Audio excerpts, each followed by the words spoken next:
صدیق کے پیارے حسین، فاروق کے پیارے حسین، عثمان کے پیارے حسین، مرتضیٰ کی شان ہے حسین، فاطمہ کا چاند ہے حسین،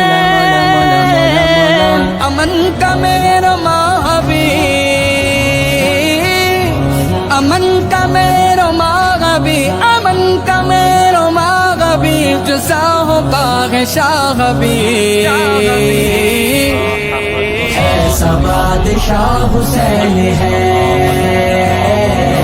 ایسا بادشاہ حسین ہے، میرا حسین ہے۔ صلون علی النبی یا ایہا الذین آمنوا صلوا علیہ وسلموا تسلیما، اللہم صل علی سیدنا محمد وعلی آل محمد وبارک وسلم، صلاۃ و سلاما علیک یا رسول اللہ صلی اللہ تعالی علیہ وسلم، سبحان ربک رب العزت عما یصفون وسلام علی المرسلین والحمد للہ رب العالمین۔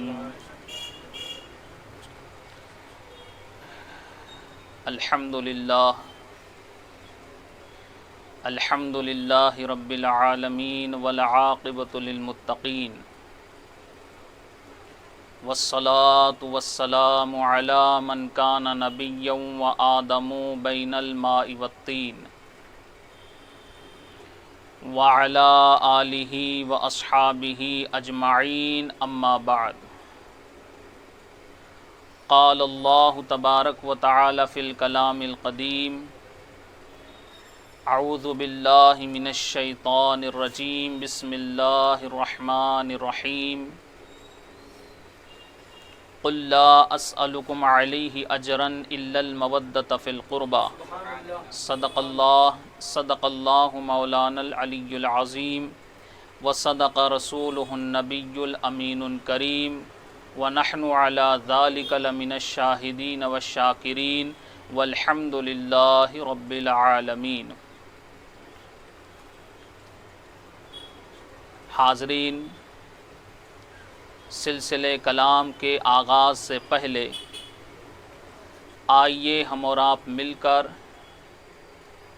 انتہائی خلوص و محبت کے ساتھ تاجدار انبیاء، روح کائنات، جناب محمد رسول اللہ صلی اللہ علیہ وسلم کی بارگاہ بے کس پناہ میں بآواز بلند درود شریف کا ہدیہ پیش فرمائے۔ اللہم صلی علی سیدنا محمد وعلی آل محمد وبارک وسلم، صلاۃ و سلاما علیک یا سیدی یا آقائی یا مولائی یا حبیبی یا رسول اللہ صلی اللہ تعالی علیہ وسلم۔ ایک مرتبہ اور اللہم صلی علی سیدنا محمد وعلی آل محمد وبارک وسلم، صلاۃ و سلاما علیک یا سیدی یا آقائی یا مولائی یا حبیبی یا رسول اللہ صلی اللہ تعالی علیہ وسلم۔ بارگاہ رسالت والے رسالت میں ایک مرتبہ اور ہدیہ صلاۃ پیش فرمائے۔ اللہم صلی علی سیدنا محمد وعلی آل محمد وبارک وسلم، صلاۃ و سلاما علیک یا سیدی یا آقائی یا مولائی یا حبیبی یا رسول اللہ صلی اللہ تعالی علیہ وسلم۔ اللہ تبارک و تعالیٰ کا بے انتہا شکر و احسان ہے کہ آج ہم اور آپ نواس رسول، جگر گوش بطول، سید الشہداء، امام علی مقام، حضرت سیدنا امام حسین رضی اللہ تعالیٰ عنہ کی بارگاہ میں خراج عقیدت پیش کرنے کے لیے حاضر آئے ہیں۔ امام حسین کی شان میں کئی لوگوں نے تعریف کی ہے، شاعر حضرات نے بھی تعریف کی ہے، مقررین نے بھی تعریف کی ہے، اور امام حسین کی شان و عظمت بہت لوگوں نے بیان کی ہے، مگر امام حسین کی شان و عظمت صرف 4 مصرے میں جو سرکار غریب نواز نے کہی وہ کسی نے نہیں کہی۔ سرکار غریب نواز فرماتے ہیں شاہ است حسین، بادشاہ است حسین، دین است حسین، دی پناہ است حسین، سرداد نہ داد دست در دست یزید، حقا کے بینائے لا الہ است حسین۔ انہی 4 مصروں میں سرکار غریب نواز نے امام حسین کی شان و عظمت بیان کی۔ بات کی شروعات یہی سے ہوتی ہے، اور آگے بڑھنے سے پہلے ہمارے پیر و مرشد رئیس المحققین شیخ الاسلام والمسلمین حضرت علامہ سید محمد مدنی میاں اشرفی جیلانی دامت برکاتہم العالیہ کا ایک کلام آپ کے گوشے گزار کروں، جس میں نبی کی بھی تعریف ہے اور نبی کے نواسی کی بھی تعریف ہے۔ شیخ الاسلام فرماتے ہیں کس لیے فکر کرے حشر کے دن کیا ہوگا، کس لیے فکر کرے حشر کے دن کیا ہوگا، سامنے ان کے جو کچھ ہوگا اچھا ہوگا، سامنے ان کے جو کچھ ہوگا وہ اچھا ہوگا۔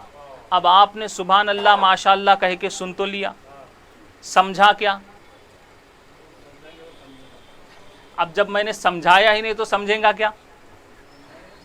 اس لیے شعر و شاعری سننے کا مزاج بہت لوگوں کا ہے، بغیر سمجھے ہی واہ واہ کرتے، بغیر سمجھے داد دیتے ہیں۔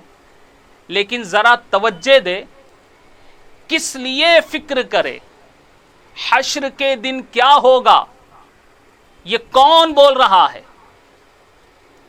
یہ کون بول رہا ہے؟ اپنے وقت کا جو مفسر قرآن ہے وہ بول رہا ہے۔ کس لیے فکر کرے حشر کے دن کیا ہوگا، یہ کون بول رہا ہے؟ ایک ولی کا بیٹا بول رہا ہے۔ کس لیے فکر کرے حشر کے دن کیا ہوگا، یہ کون بول رہا ہے؟ یہ محدث اعظم کا بیٹا بول رہا ہے۔ کس لیے فکر کرے حشر کے دن کیا ہوگا، یہ کون بول رہا ہے؟ یہ وہ بول رہا ہے جو اپنے وقت کا مفتی ہے، یہ وہ بول رہا ہے جو اپنے وقت کا بہت بڑا عالم ہے، یہ وہ بول رہا ہے جو اپنے وقت کا بہت بڑا متقی پرہیزگار ہے، یہ وہ بول رہا ہے جو وقت کا تقوی شعار ہے۔ وہ ایسا متقی پرہیزگار کہ جس کے تقوی پرہیزگاری کے چرچے سارے عالم میں، جس کے علم کے ڈنکے پوری دنیا میں بج رہے ہیں۔ یہ وہ بول رہا ہے جو 5 وقت کا نمازی ہے۔ یہ کوئی عام آدمی کی بات نہیں ہے، توجہ سے سنیے تو بات سمجھ میں آئے گی۔ یہ وہ بول رہا ہے جو 5 وقت کا نمازی ہے، جو روزہ دار ہے، جو حاجی ہے، جو غازی ہے، جو مجاہد ہے، جو آل رسول ہے، اولاد علی ہے، شہزاد مخدوم سمنا ہے، اپنے وقت کا شیخ الاسلام ہے، رئیس المحققین ہے، مفسر قرآن ہے۔ وہ کہتے ہیں کس لیے فکر کرے؟ جب یہ ساری باتیں ان میں ہے تب کہہ رہے ہیں کس لیے فکر کرے۔ ہم میں تو کچھ بھی نہیں اور بڑے جوش میں کہتے کس لیے فکر کرے۔ صحیح ہے یا غلط؟ جس میں کچھ نہیں اس کا کہنا اور جس میں یہ سب کچھ ہے وہ کہتا ہے کس لیے فکر کرے۔ تو اس سے سمجھ میں آتا ہے ان کا جذبہ بھی کیسا جذبہ ہے، ان کا جذبہ بھی کیسا جذبہ ہے۔ دین کو چھوڑ کر جذبہ نہیں ہے، اسلام کو چھوڑ کر جذبہ نہیں ہے، نماز کو چھوڑ کر جذبہ نہیں ہے، حج و زکوٰۃ چھوڑ کر جذبہ نہیں ہے، سب کچھ کر کے کہتے کس لیے فکر کرے حشر کے دن کیا ہوگا۔ یہ بات عاشق رسول ہی کہہ سکتا ہے، یہ بات عاشق رسول، اور عاشق ایسا ہی ہوتا ہے جو سب کچھ کر کے اسے اپنے اعمال پہ بھروسہ نہیں، نبی کی شفاعت پہ بھروسہ ہے۔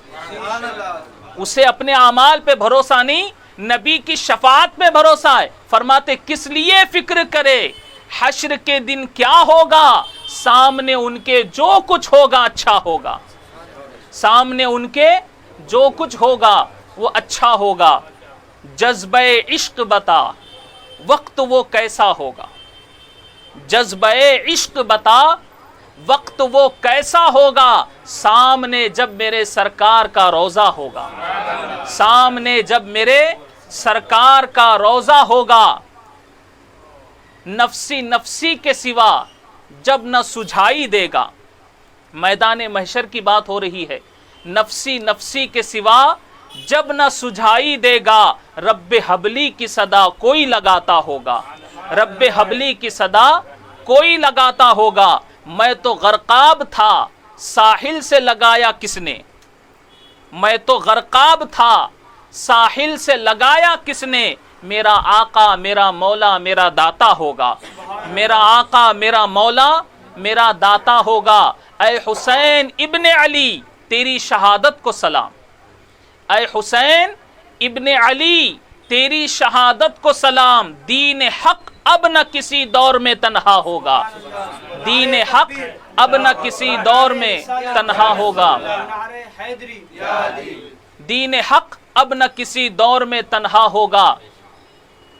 کھڑا ہے اختر عاصی در مقدس پر, کھڑا ہے اختر عاصی در مقدس پر, حضور آپ کی رحمت کا فیصلہ کیا ہے.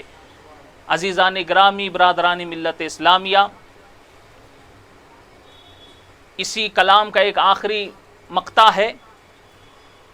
رب نے چاہا تو قیامت میں سبھی دیکھیں گے, رب نے چاہا تو قیامت میں سبھی دیکھیں گے, ان کے قدموں میں پڑا اختر خستہ ہوگا, ان کے قدموں میں پڑا اختر خستہ ہوگا. پھر ایک مرتبہ بلند آواز سے درود شریف سنائیے. اللہم صلی علی سیدنا محمد وعلی آل محمد وبارک وسلم. صلاۃ و سلام علیک یا سیدی یا آقائی یا مولائی یا حبیبی یا رسول اللہ صلی اللہ تعالی علیہ وسلم.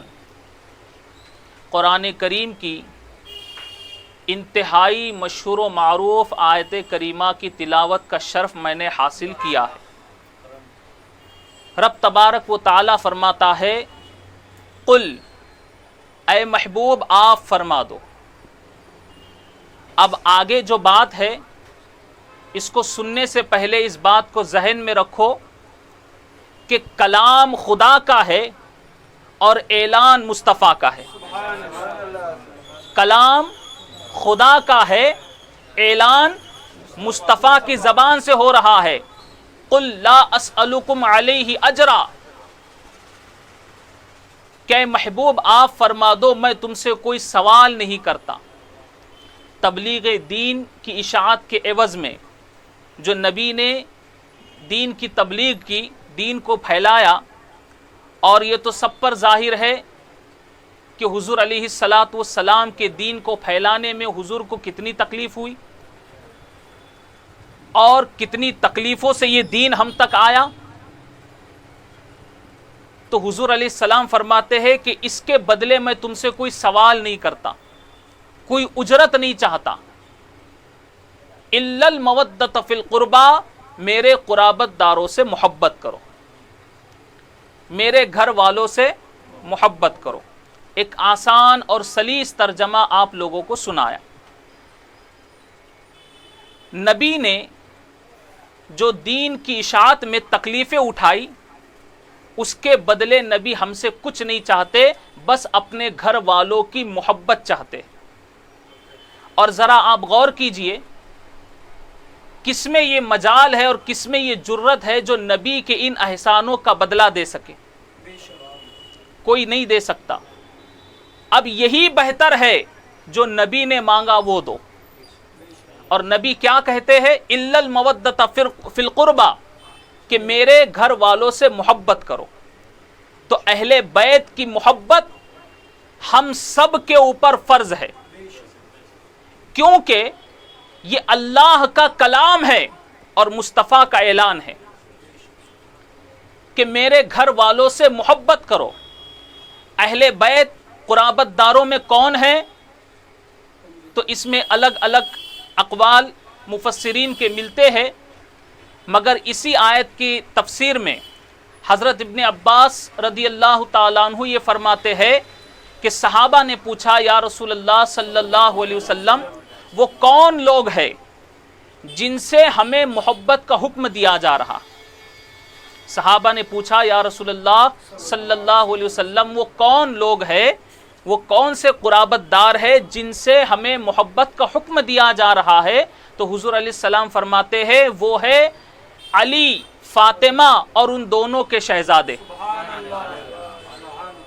حضور علیہ السلام کی محبت تو جان ایمان، اس کے بعد حضرت مولائے کائنات، تیسرے سیدہ خاتون جنت، چوتھے حضرت امام حسن اور پانچویں حضرت امام حسین، ان پانچوں سے محبت کا حکم دیا جا رہا۔ اور تھوڑا سا ہم غور کریں، ان سے محبت کا حکم کون دے رہا ہے؟ ان سے محبت کرنے کا حکم خدا دے رہا ہے، تو ان کی محبت کوئی عام محبت نہیں ہے، یہ خدا کے حکم سے محبت ہے، یہ خدا کے حکم سے محبت ہے۔ اس لیے اہل بیت سے سب نے محبت کی، اہل بیت سے، نبی کے گھر والوں سے سب نے محبت کی۔ اور یاد رہے یہ محبت جس کو مل جائے وہ بڑا مقدر والا، ان کی محبت جسے مل جائے، جسے نصیب ہو جائے وہ بڑا مقدر خوش نصیب۔ ان پنجے تنے پاک کا مقام کیا ہے؟ انہی اہل بیت کی ایک کڑی حضرت سیدنا امام جعفر صادق رضی اللہ تعالیٰ عنہ ہے، جو 12 اماموں سے چھٹے امام ہیں، 12 اماموں میں سے چھٹے امام ہے حضرت امام جعفر صادق رضی اللہ تعالیٰ۔ امام جعفر صادق کو بہت سے لوگ پہچانتے بھی نہیں کہ یہ کون ہے، ان کے نام سے بہت سے لوگ واقف نہیں ہے، صرف لوگوں کو کنڈے معلوم ہے، لوگوں کو کنڈے، یہ نام بہت مشہور ہے، کنڈے ہوتے بس اتنا معلوم ہے، مگر کس کے نام سے فاتحہ ہوتی ہے یہ بھی علم نہیں۔ یہ حضرت امام جعفر صادق 12 اماموں میں سے آپ کا چھٹا نمبر ہے، پہلے امام حضرت امام علی رضی اللہ تعالیٰ عنہ، دوسرے امام حضرت امام حسن، تیسرے امام حضرت امام حسین، چوتھے امام حضرت امام زین العابدین، پانچویں امام حضرت امام باقر اور چھٹے امام حضرت امام جعفر صادق رضی اللہ تعالیٰ عنہ۔ تو یہ چھٹے امام ہیں، اور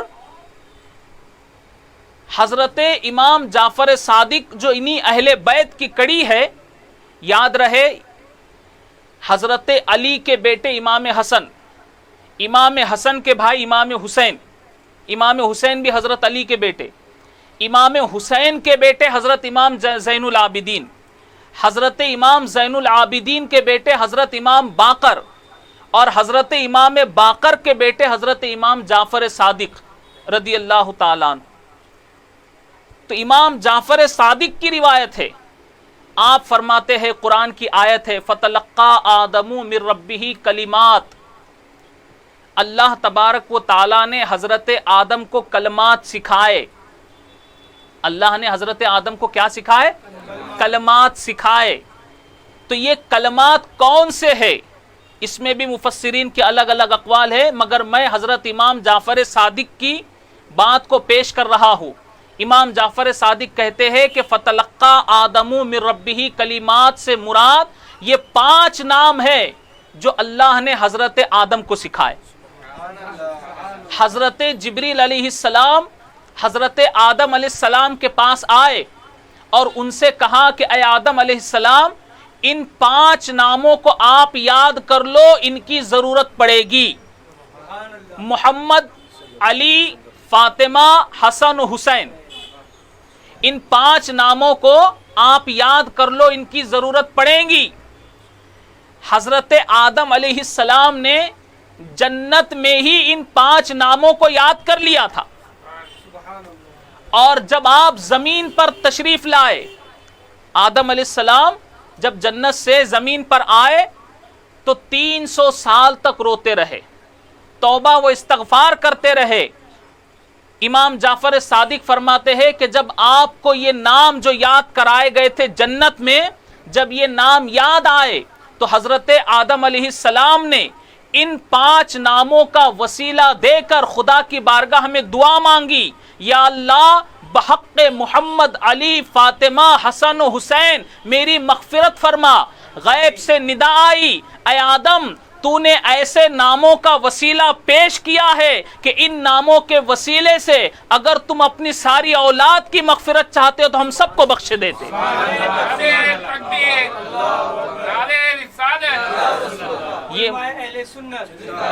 یہ مقام ہے پنجتن پاک کا، یہ مقام ہے اہل بیت اطہار کا، یہ شان ہے پنجتن پاک کی کہ جن کے نام کے وسیلے سے حضرت آدم علیہ السلام نے دعا مانگی تو اللہ تبارک و تعالیٰ نے آپ کی توبہ قبول فرمائی۔ عزیزان گرامی، برادران ملت اسلامیہ، انہی سے اللہ تبارک و تعالیٰ محبت کرنے کا حکم دے رہا ہے۔ الا المودۃ فی القربى، یہ ہے نبی کے گھر والے۔ ذرا ان کی شان و عظمت تو دیکھو، جب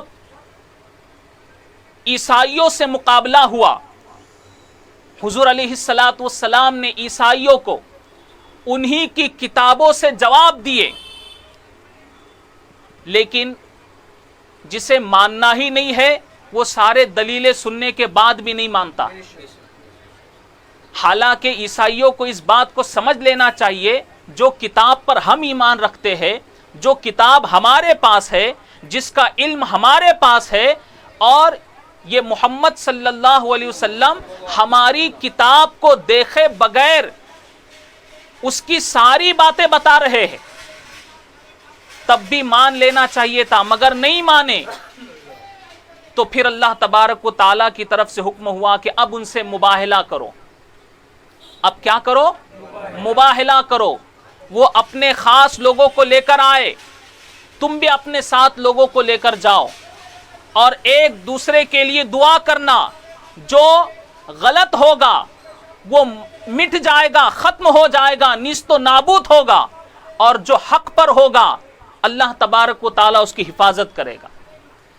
جب آیت مباہلہ نازل ہوئی اور حضور علیہ السلام نے چیلنج کیا کہ آؤ اب دعا کرتے ہیں، تم اپنے لوگوں کو لے کر آؤ، میں اپنے ساتھ لوگوں کو لے کر آتا ہوں، لیکن جب حضور علیہ السلام اس مقام پر جو جگہ فکس ہوئی تھی، اس مقام پر جب حضور علیہ السلام پہنچے، سارے عیسائی بھی تھے، سارے نصرانی تھے، لیکن حضور علیہ السلام کے ساتھ یہ ان کے قرابت دار تھے، یہ ان کے گھر والے تھے۔ حضور کے ساتھ حضرت مولا علی شیر خدا تھے، حضرت سیدہ فاطمہ زہرا تھی، حضرت امام حسن، حضرت امام حسین، انہیں گود میں لے کر حضور علیہ السلام یہ 5 تن، یہ 5 تن اس مقام پر پہنچے، اور سارے یہودی عیسائی جمع ہے، اور ان عیسائیوں کا بڑا پادری،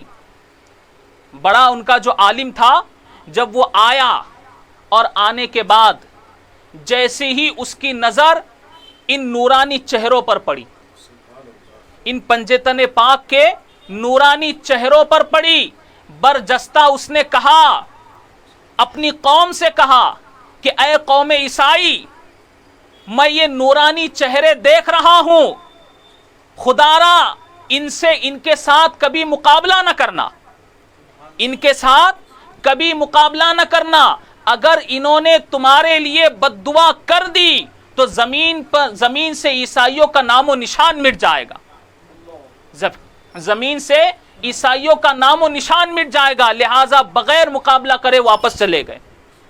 تو یہ شان پنجتن پاک کی ہے کہ جن کے چہرے میں خدا نے ایسی کشش رکھی، اور ان سے محبت کا حکم دیا جا رہا ہے، الا المودۃ فی القربى، میرے گھر والوں سے محبت کرو۔ عزیزان گرامی، برادران ملت اسلامیہ، جن سے محبت کا حکم ہمیں دیا جا رہا ہے، ایسا نہیں ہے کہ صرف محبت کرنے کے لیے ہمیں کہا گیا، بلکہ ان سے خدا نے بھی محبت کی، ان سے رسول خدا نے بھی محبت کی، ان سے صحابہ نے بھی محبت کی، اور کائنات کی ہر مخلوق نے ان سے محبت کی۔ کیا مقام ہے پنجتن پاک کا، کیا مقام ہے حسنین کریمین کا۔ سرکار دو عالم علیہ الصلاۃ والسلام ارشاد فرماتے ہیں، حسین منی و انا من الحسین، میں حسین سے ہوں، حسین مجھ سے ہے۔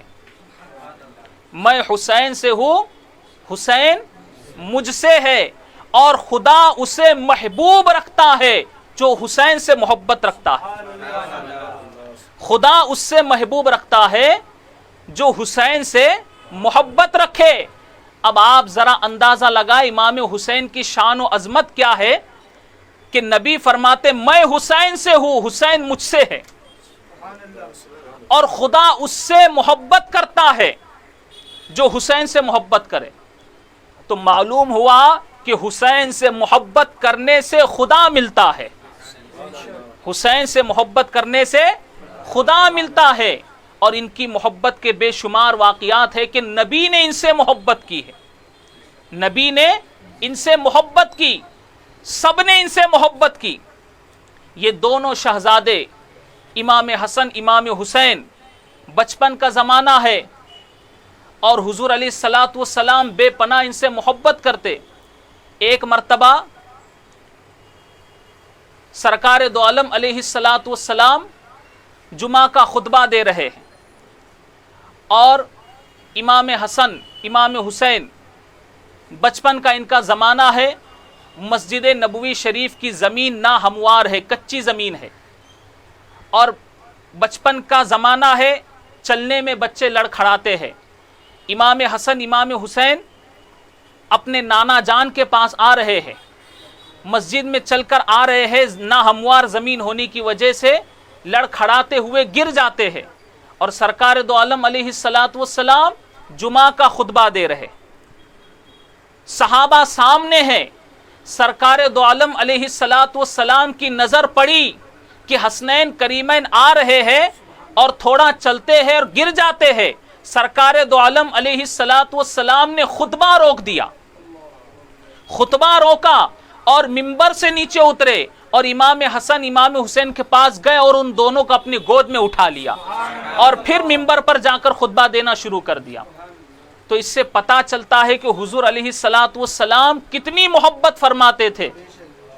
اور یہی نہیں بلکہ جب حضور علیہ الصلاۃ والسلام حالت نماز میں حالت سجدہ میں ہوتے، مشہور واقعہ ہے، کئی مرتبہ ہم نے سنا ہے، مگر اس واقعے سے ان کی محبت کی اہمیت کیا ہے اس کا پتہ چلتا ہے کہ حضور علیہ الصلاۃ والسلام حالت سجدہ میں ہے، امام حسین حضور علیہ السلام کے پشت پر آ کر بیٹھ گئے، ننا حسین اپنے نانا کے پشت پر آ کر سوار ہوا، اور ایسی حالت کہ گویا ایسا لگتا ہے کہ رحل پر قرآن رکھا ہو۔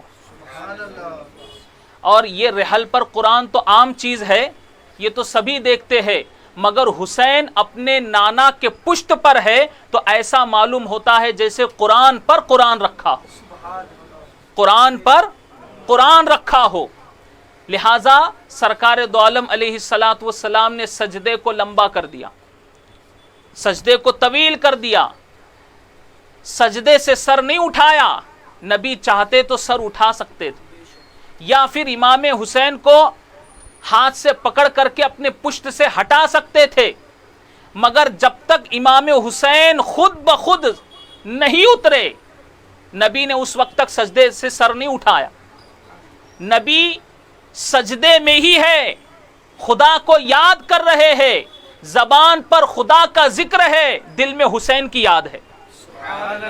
زبان پر خدا کا ذکر ہے اور دل میں حسین کی یاد ہے، اور اسی حالت سجدہ میں امام حسین کو یاد کر کے نبی نے اپنی امت کو بتا دیا کہ اے میرے امتیوں، میرے اہل بیت کی محبت، میرے نواسے کی محبت، میرے حسین کی محبت زندگی تو زندگی بندگی میں بھی ضروری ہے، زندگی تو زندگی بندگی میں بھی ضروری ہے۔ نبی نے انہیں نماز میں یاد کیا، اور حسین کے لیے نبی نے سجدے کو لمبا کیا، سر نہیں اٹھایا. وہ نبی سجدے سے سر کو نہ اٹھا کر اپنے نواسے حسین کی عظمت امت کو سمجھا رہے ہیں کہ آج میں اس کو اپنے پشت سے گرنے سے بچا رہا ہوں. آج میں اپنے اس نواسے کو اپنے پشت سے گرنے سے بچا رہا ہوں. کل میدان قیامت میں یہی میرا نواسا میرے دین کو گرنے سے بچائے گا. کل یہی میرا نواسا کربلا کے میدان میں میرے دین کو گرنے نہیں دے گا. اور دوستو نبی نے ہی اس وقت بتا دیا کہ میرا حسین دین ہے، میرا حسین دین ہے. حالت سجدہ میں نبی نے حسین کو بچایا اور اسی سجدے کا حق امام حسین نے کربلا میں ادا کر دیا. اسی سجدے کا حق امام حسین نے کربلا میں ادا کر دیا. ایسا سجدہ کیا، ایسا سجدہ کیا کہ حسین کو سجدہ کرتا سر اللہ کی بارگاہ میں جھکاتا ہوا فرش والوں نے دیکھا.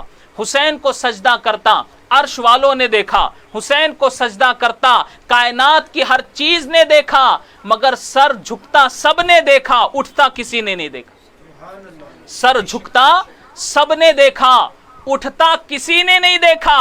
کیونکہ وہ سر خدا کی بارگاہ میں جھکا تو ہمیشہ کے لیے بلند ہو گیا. وہ سر خدا کی بارگاہ میں جھکا اس لیے ہمیشہ کے لیے بلند ہو گیا. دوستو دنیا میں سر اونچا کرنے والے بلند نہیں ہوتے، کامیاب وہ ہوتے ہیں جو خدا کی بارگاہ میں سر جھکاتے ہیں.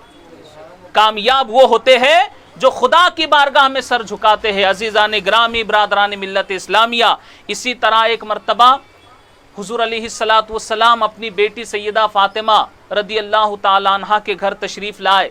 دیکھا تو حضرت فاطمہ بے چین ہے. پوچھا اے فاطمہ کیا بات ہے؟ تو حضرت فاطمہ رضی اللہ تعالی عنہ فرماتی ہے کہ ابا جان آج دونوں شہزادے پتہ نہیں کہاں چلے گئے. میں انہیں میں نے تلاش کیا مگر مل نہیں رہے. جیسے ہی حضور علیہ السلام نے سنا تیزی سے گھر سے دوڑتے ہوئے باہر آئے اور صحابہ سے فرمایا، جو صحابہ سامنے تھے، فرمایا کہ چلو جلدی حسن و حسین کو تلاش کرتے، چلو جلدی انہیں ڈھونڈتے ہیں. دوستو نبی غیب دا ہے، نبی سے کوئی چیز چھپی نہیں ہے. لیکن نبی جو عجلت کر رہے ہیں، جو تیزی کے ساتھ انہیں ڈھونڈنے جا رہے ہیں، یہ نبی کی محبت ہے. نبی اپنی امت کو بتا رہے ہیں کہ وہ حسن و حسین سے کتنی محبت کرتے. حسن و حسین کا چند لمحات کے لیے بچھڑنا نبی کو گوارا نہیں. حسن و حسین کی جدائی چند لمحات کے لیے نبی برداشت نہیں کر پاتے، بے چین ہو گئے. صحابہ سے فرمایا چلو حسن و حسین کو ڈھونڈتے ہیں. ایک فرشتہ حضور کی بارگاہ میں حاضر ہوا، کہا یا رسول اللہ صلی اللہ علیہ وسلم آپ کو پریشان ہونے کی ضرورت نہیں، حسن و حسین دونوں اچھی حالت میں ہے اور وہ فلاں جگہ ایک درخت کے نیچے آرام کر رہے ہیں. اللہ تبارک و تعالیٰ نے ان کی حفاظت کے لیے ایک فرشتہ بھی بھیج دیا. جب حضور علیہ السلام اس مقام پر پہنچے تو حضور علیہ السلام نے دیکھا کہ دونوں شہزادے بڑی میٹھی نیند سو رہے ہیں اور ایک فرشتہ ایک بازو اپنا ان کے نیچے بچھائے اور ایک بازو ان کے اوپر سایہ کیے ہوئے ان کی حفاظت کر رہا ہے. جب حضور علیہ السلام نے انہیں دیکھا تو بڑی محبت سے اٹھایا، ان کو چوما، ان کی پیشانی کو بوسا دیا اور اپنے ساتھ انہیں گھر لے کر آئے. تو اس سے پتا چلا کہ حضور علیہ السلام ان سے کتنی محبت کرتے تھے.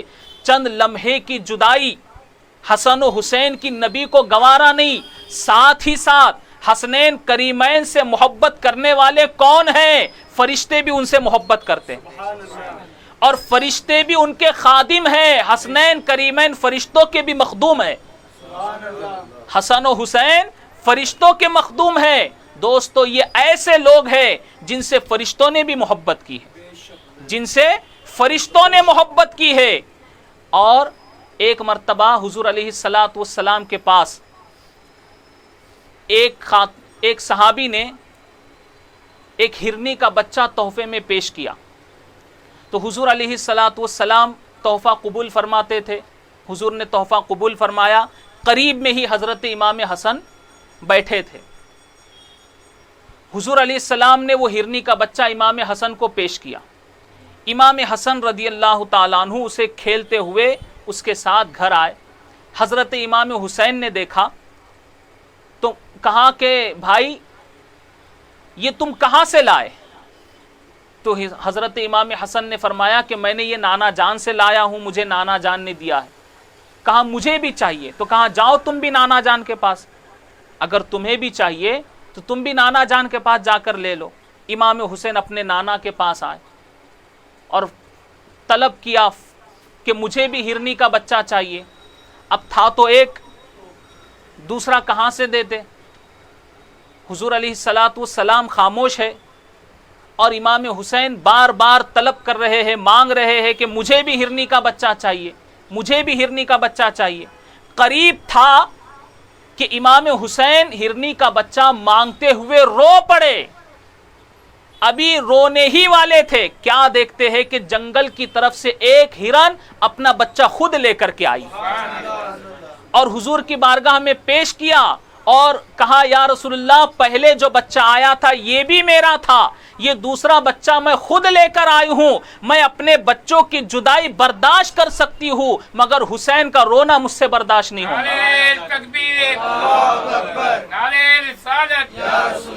حسین کا رونا مجھ سے برداشت نہیں ہوگا. تو پتا چلا کہ جانور بھی ان سے محبت کرتے ہیں، جانور بھی حسین کا رونا برداشت نہیں کرتے. وہ کیسے لوگ، وہ کس مقام کے لوگ کہ جن سے کائنات کی ہر چیز محبت کر رہی ہے، کائنات کی ہر چیز ان سے محبت کر رہی ہے. اللہ فرماتا ہے الا المودۃ فی القربى، کہ نبی کے گھر والوں سے محبت کرو، اہل بیت سے محبت کرو. اور یہی اہل بیت جن سے خدا نے محبت کی، یہ حسن و حسین جن سے اللہ نے محبت کی، یہ حسن و حسین جن سے رسول اللہ نے محبت کی، یہ حسن و حسین جن سے صحابہ نے محبت کی اور محبت کر کے بتایا بھی، محبت کر کے بتایا بھی کہ ان کے نزدیک اہل بیت کی کتنی محبت ہے. سب سے زیادہ حسن و حسین سے محبت کرتے، ہمیشہ ان کی عزت کرتے، انہیں آگے رکھتے.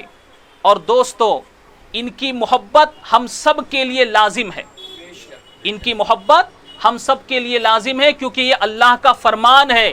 عزیزان گرامی، برادران ملت اسلامیہ، سرکار دو عالم علیہ السلام اپنے دونوں شہزادوں سے اتنی محبت کرتے کہ ان کا رونا بھی ان سے برداشت نہیں ہوتا. جب امام حسن امام حسین جھولے میں روتے تو سرکار دو عالم علیہ السلام سیدہ فاطمہ سے کہتے کہ اے فاطمہ، تمہیں پتہ ہے کہ ان دونوں بچوں کا رونا مجھے گوارا نہیں ہے، لہٰذا انہیں رونے نہ دو، انہیں رونے نہ دو. تو اس سے معلوم ہوا کہ حضور علیہ السلام کو ان کا رونا گوارا نہیں، کہ اگر حسن و حسین رونے لگتے تو نبی بے چین ہو جاتے. حسن و حسین روتے، جھولے میں روتے تو نبی بے چین ہو جاتے. سوچو کربلا کی اس تپتی ہوئی زمین پر 3 دن بھوکا پیاسا رکھ کر جو امام حسین کو یزیدیوں نے ستایا تو نبی کے دل پہ کیا گزری ہوں گی، نبی کو کتنی تکلیف ہوئی ہوں گی. اسی حسین سے نبی اتنی محبت کرتے کہ امام حسین کے ہونٹوں کو نبی بار بار چومتے، ان کے حلقوم کو بار بار چومتے، ان کی پیشانی کو بار بار بوسہ دیتے. امام حسین کا رونا نبی سے برداشت نہیں ہوتا.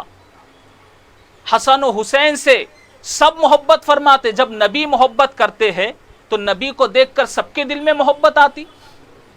جس کے خاطر نبی نے خطبے کو روک دیا، جس کے خاطر نبی نے سجدے کو لمبا کر دیا، وہ حسین کتنی شان و عظمت والے ہو گئے، ان کا مقام کتنا بلند و بالا ہوگا. مگر ایسے حسین کو کربلا میں آنا تھا اور اپنے نانا کے ساتھ کیا ہوا وعدہ اسے پورا کرنا تھا، اور اس کی خبر انہیں بچپن میں ہی ہو چکی تھی.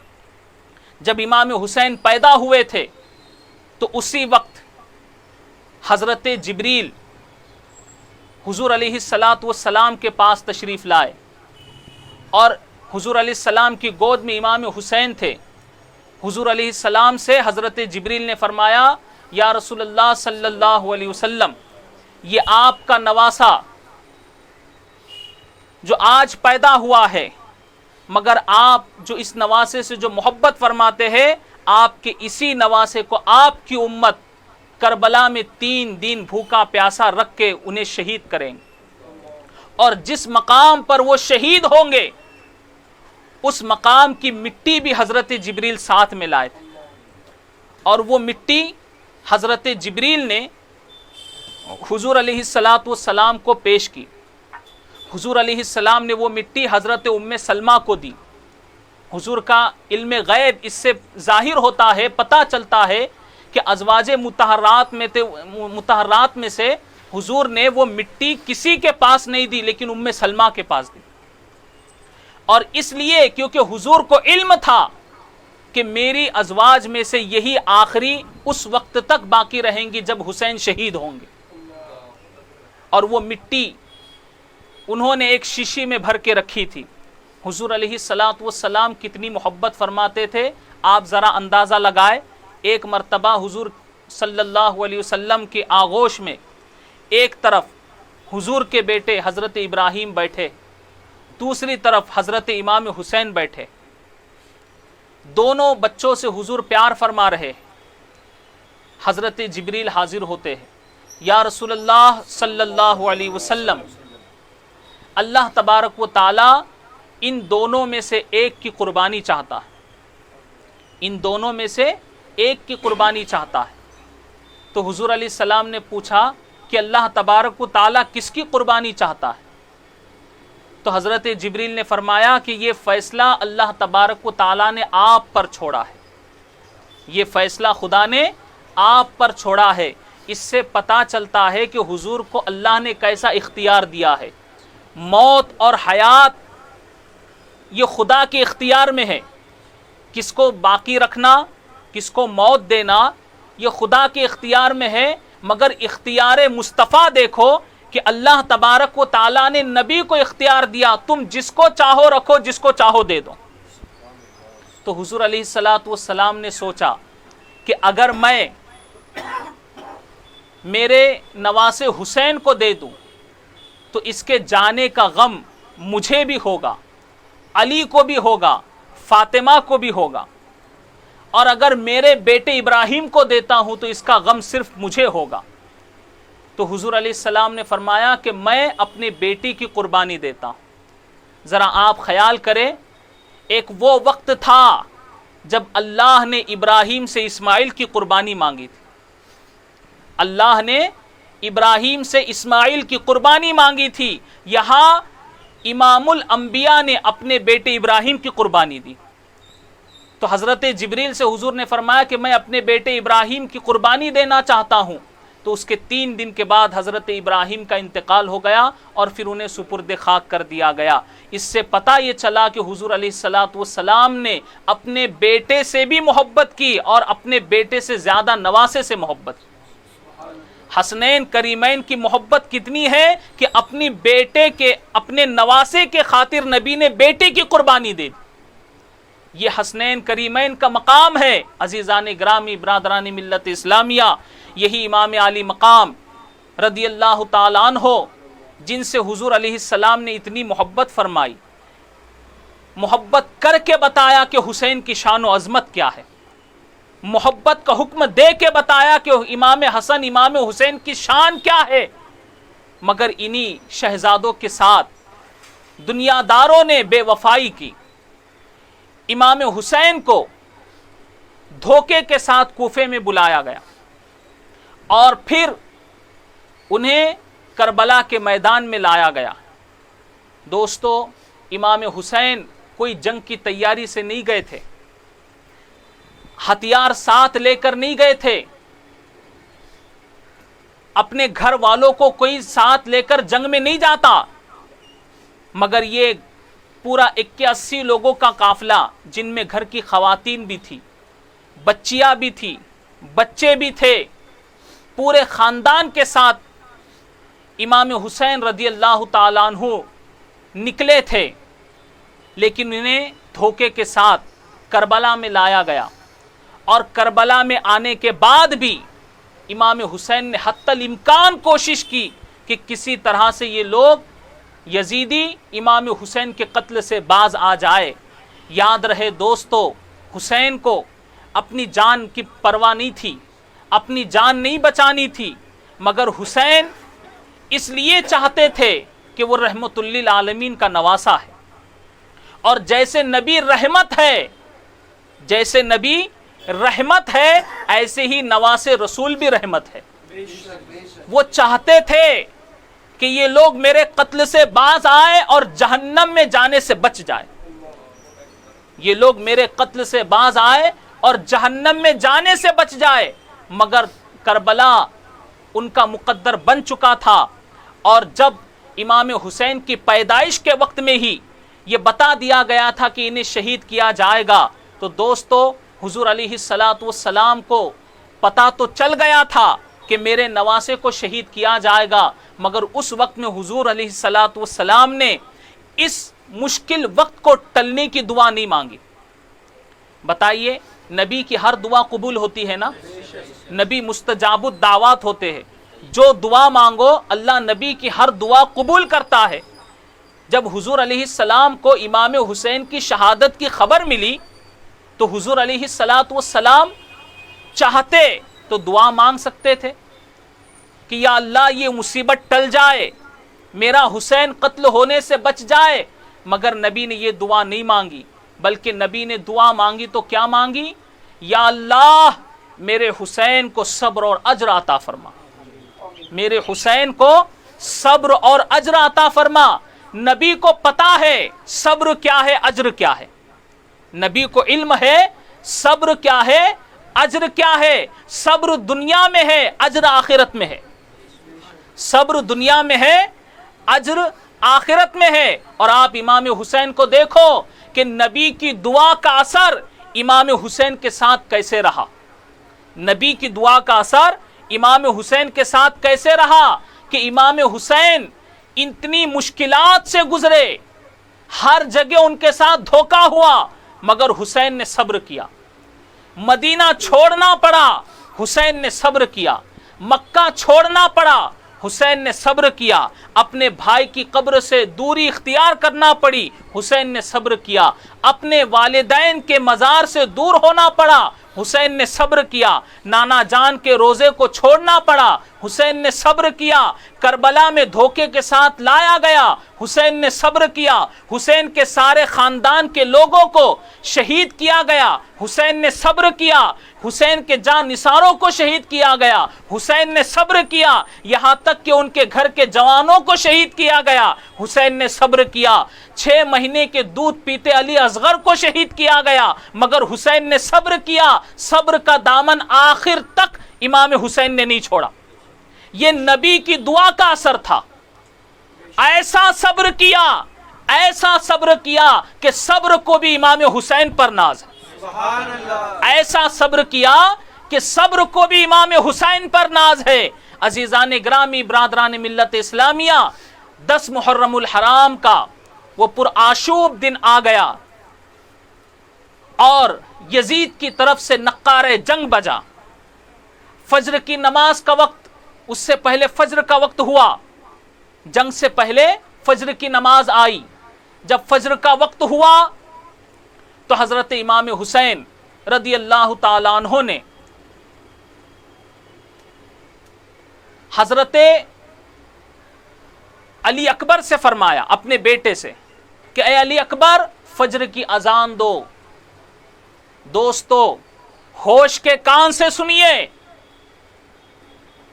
کربلا کے میدان میں ایک طرف حسینی خیمہ تھا، دوسری طرف یزیدیوں کا خیمہ تھا۔ یزیدیوں کا 22,000 کا لشکر، حسینیوں کے ساتھ 81 افراد اور شہید ہونے والے 72۔ یہاں 72 لوگ، وہاں 22,000 کا لشکر۔ اور اسی ایک کربلا کے میدان میں کہیں پر بھی یہ روایت نہیں ہے کہ 2 محرم الحرام سے لے کر 10 محرم الحرام تک جو نمازیں ہوئی امام حسین نے کوئی نماز یزید کے پیچھے نہیں پڑھی، کوئی نماز یزید کے پیچھے نہیں پڑھی۔ اذانیں وہاں بھی ہوتی تھی، اذانیں یہاں بھی ہوتی تھی، نماز یزیدی خیمے میں بھی تھی، نماز حسینی خیموں میں بھی تھی، تلاوت قرآن یزید کے خیموں میں بھی تھا، تلاوت قرآن حسین کے خیموں میں بھی تھا۔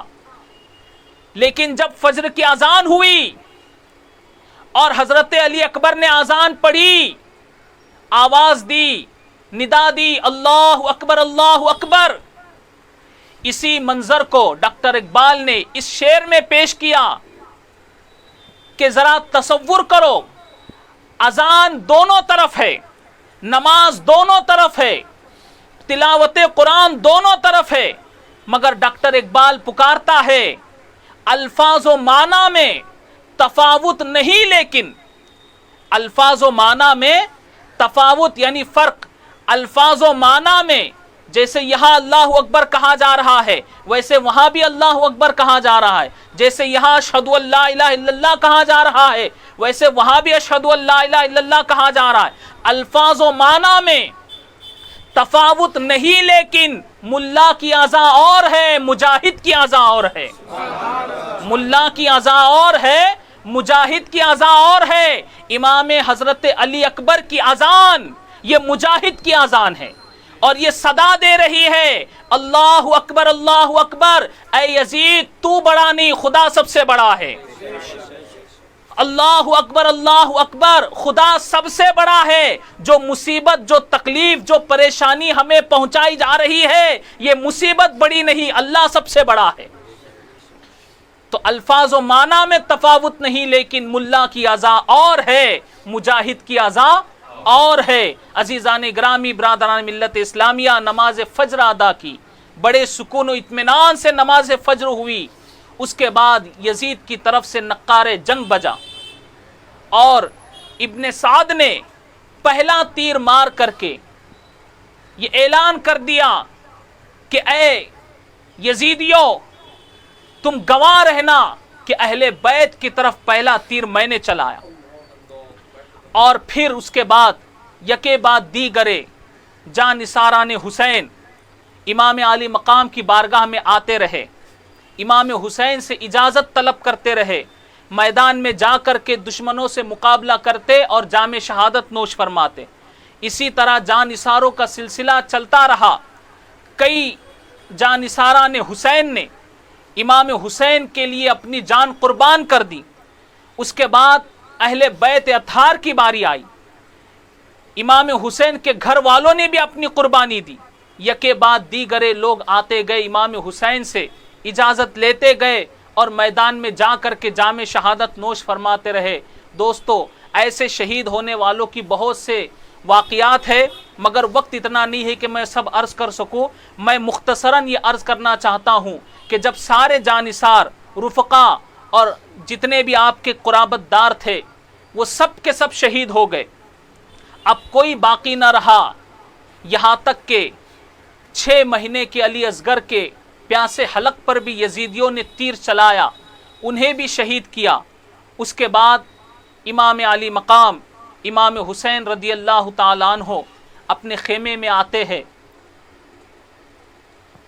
جبہ زیب تن فرماتے ہیں، امامہ سرکار دو عالم علیہ السلام کا اپنے سر پہ سجاتے ہیں، ذوالفقار حیدری اپنے اوپر سجا کر گھر والوں کو تسلی دیتے ہیں، سبق دے رہے ہیں، نصیحت کر رہے ہیں کہ میرے دنیا سے جانے کے بعد تم ماتم نہ کرنا، اپنے بال نہ بکھارنا، چہرے کو نہ نوچنا، صبر کرنا۔ ہاں تم کثرت غم کی وجہ سے رو سکتے ہو، رونا منع نہیں ہے شریعت میں، مگر ماتم منع ہے۔ اپنے گھر والوں کو نصیحت کی، اور گھر والوں کو نصیحت کر کے امام علی مقام جب باہر آئے، ذوالجناح پر سوار ہوئے، گھوڑے پر سوار ہوئے، گھوڑے کو امام حسین چلانے کی کوشش کر رہے ہیں، مگر گھوڑا آگے نہیں بڑھتا، گھوڑا آگے نہیں بڑھتا۔ امام حسین نے 2 بار کوشش کی، پھر بھی گھوڑا آگے نہیں بڑھتا۔